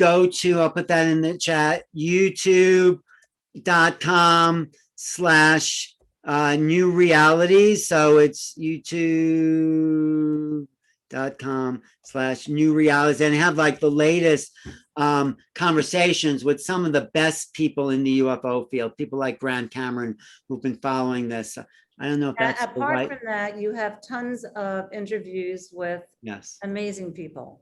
Yes, everyone's coming out of the woodwork. Yes, I have lots of great interviews with people who are, just trying to make sense of all this and are coming forward to claim a greater share of knowledge. So just look on my YouTube for all the latest in updates, and you can email me. If you get the book, which you can get on Amazon, there's a sale. I think it's only $16 on Amazon, as opposed to like $20. I think I'm going to have a book event in New York at the end of June, Barbara. Okay. Oh, that'll be great, and you're welcome to have one here too. All right, that'd and be we can fun. walk outside to the big sky here. Oh, we'll do a sky watch. Yes, at your place. I'll lead a sky watch.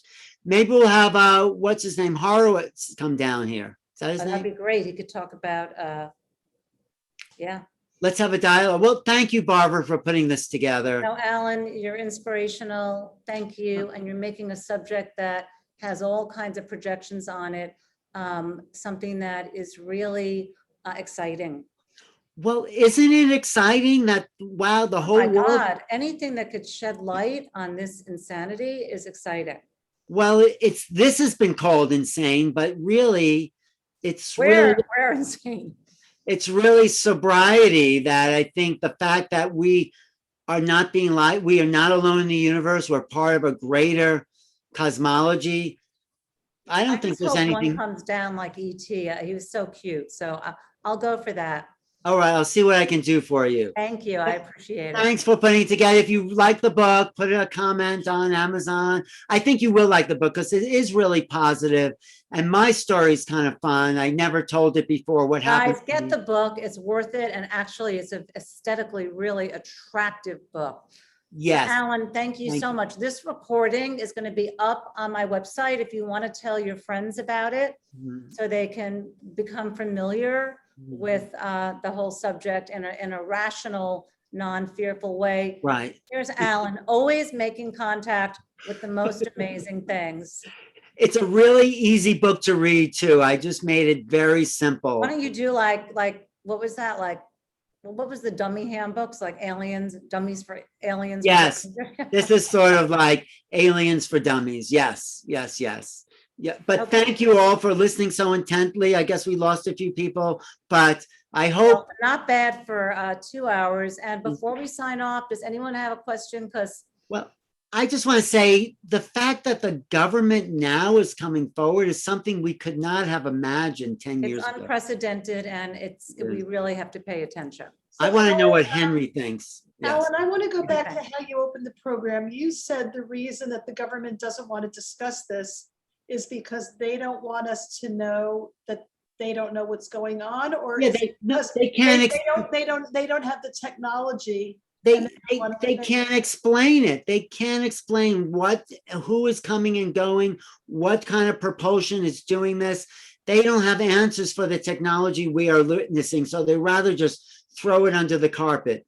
That's really what it comes down to, I Yeah, think. but if anyone knew that they were controlling, that they could turn on the nuclear codes and turn them off, that would really freak people out. But It would, but so let's that's say they're benevolent. They're really watching us, that we don't destroy ourselves. I think they are really watching us, and we are really at the brink of that destruction until we wake up. Flat So, earthers think there are no nuclear codes.